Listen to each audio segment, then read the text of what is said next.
Sa mahigit 100 milyong Pilipino ngayon, sinasabing 25% dito ang nabubuhay sa ilalim ng poverty line. Sila ang karaniwang tinatawag ng marami na mahirap o isang kahig at isang tuka. May ilang nagsasabi na wala ng pag-asa pang matawid ang linyang ito. Ngunit sa mga naniniwalang buhay ang pag-asa, gaya ng Append Incorporated, kayang solusyonan ang kahirapan.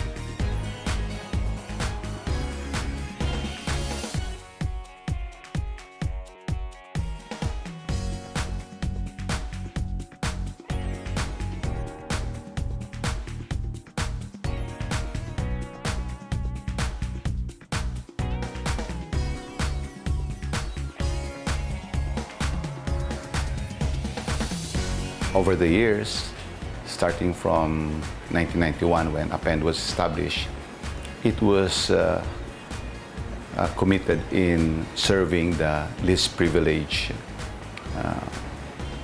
brothers and sisters of ours who are struggling to make a living through micro-enterprise. It stands for Alliance of Philippine Partners in Enterprise Development. So talagang ito kasing mga miyembro nito, ito yung mga Christian Development Network from Luzon, Visayas, Mindanao. Ang talagang advocacy ng Append as a network, kaya sinabi natin na Christian Development Organization, hindi basta nagpautang ka. Pagka-member ng Append, tinitignan ano ba yung pangailangan ng isang kliyente. Hindi lang ito para sa pang-ekonomiya na paglago ng mga maliliit na negosyante, kundi it also involves spiritual and socio-political development and enhancement ng mga mahihirap na tao sa Pilipinas. Nagsimula po kasi kami sa yung nag-amo na, mayroon pa kaming amo. Tapos may sweldo kami. Tapos naisip ko, kunti man lang kung halimbawa lang, sahod lang inaantay namin. Di gusto ko na, sinabi ko sa asawa ko na, Pang, gusto ko yung, magsarili tayo. Kasi mas alam natin ng business kaysa ating amo. Mula noon, naggawnan ako, kami nagnegosyo, lahat-lahat na. Yung lobster at saka yung balat. Malaking kinikita namin. Nang dumating kami dito sa Bato, wala kaming bahay. Umuupa lang kami. Tapos, nagtagal, nakabili kami ng bahay, nakabili kami ng lupa, yung luti. Tapos yung mga anak ko, dito na lumaki. Nakapag-aral sila mula ng elementary, high school at saka college. Dito lang. Yung sabi ko, mas maganda kaya yung kinikita dito.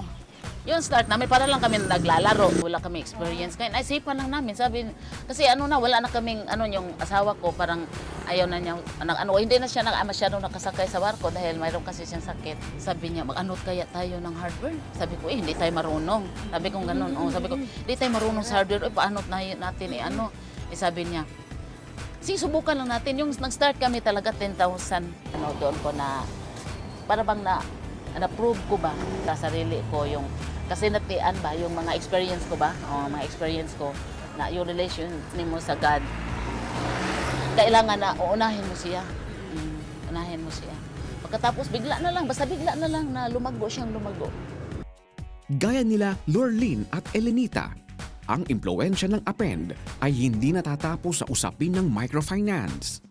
Ang impluensya natin sa larangan ng development ay napakalawak. Sabi nga namin noon, pagka-member ka ng Append, ito yung tinatawag na Credit Plus Plus, na you're into microfinance, you're into scholarship program, meron ka environmental program, napakarami. Yan ang kagandahan ng member ka ng Append.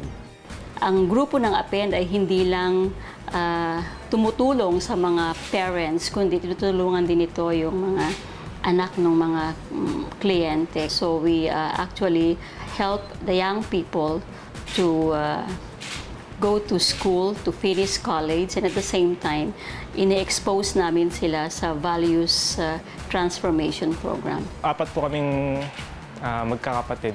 Tapos po ang nanay ko ay isang may bahay lang po at ang tatay ko ay mangingisda lang po. Yung nanay ko po parang nabalitaan nga po yung scholarship po ng APEN na parang itry ko daw po. So ayun po, tinry ko po. Napakalaking tulong po ng scholarship po ng APEN po.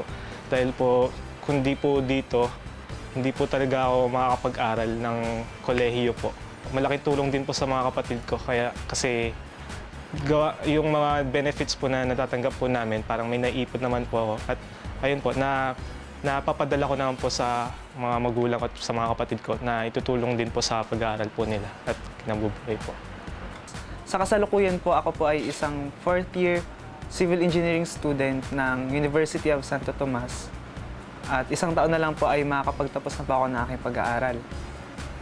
Naisipan ko pong mag-apply sa scholarship po ng APEN kasi alam ko po na ito po yung scholarship na makakatulong, hindi lamang po sa akin, kundi pati na rin po sa aking pamilya na makaahon po sa kahirapan. Di lang po ito tungkol sa academics eh.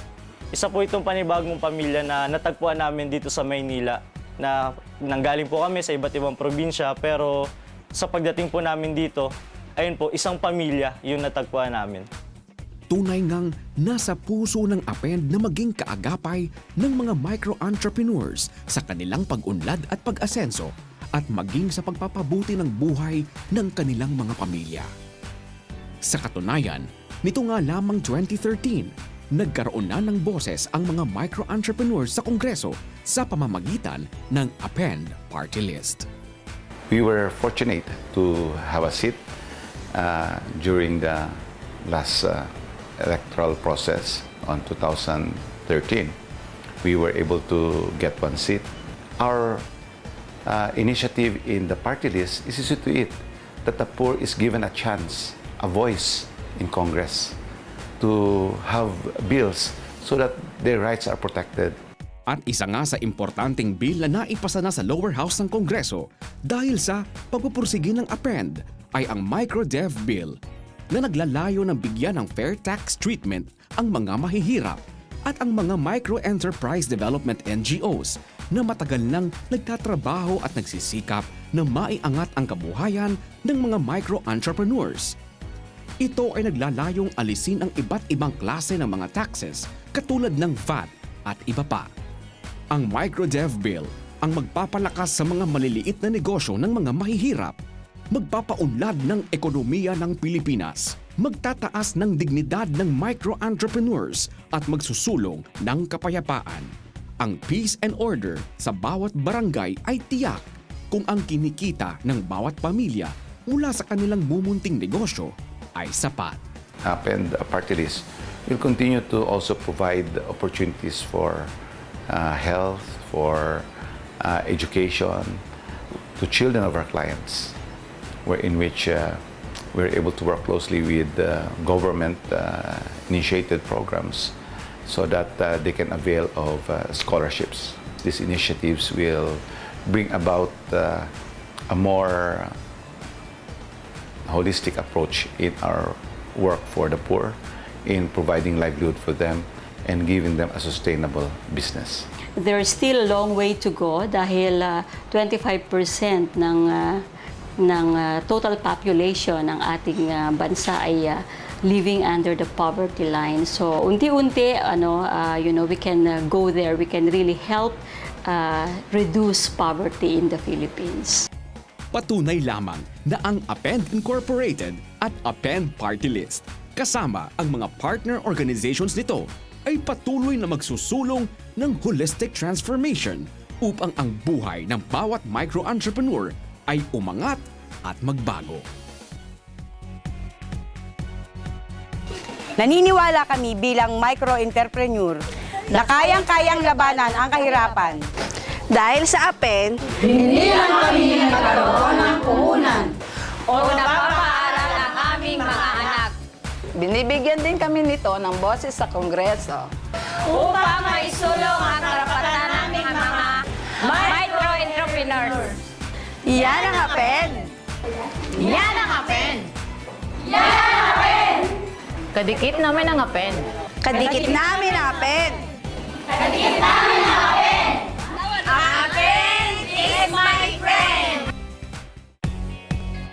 Kagapay natin sa masaganang kabuhayan. APEN Party List. Kadikit ko ang APEN Party List. Tayo'y magsama-sama. APEN Party List. Kadikit ko ang APEN Party List. APEN Party List. Kasama sa Asenso. APEN Party List. Tutulong sa inyo. Kagapay natin sa masaganang kabuhayan. APEN Party List. Kadikit ko ang APEN Party List. Ako'y isang may bahay, nagsisikap ng tunay. Nagtayo ng tindahan sa harap ng aming bahay.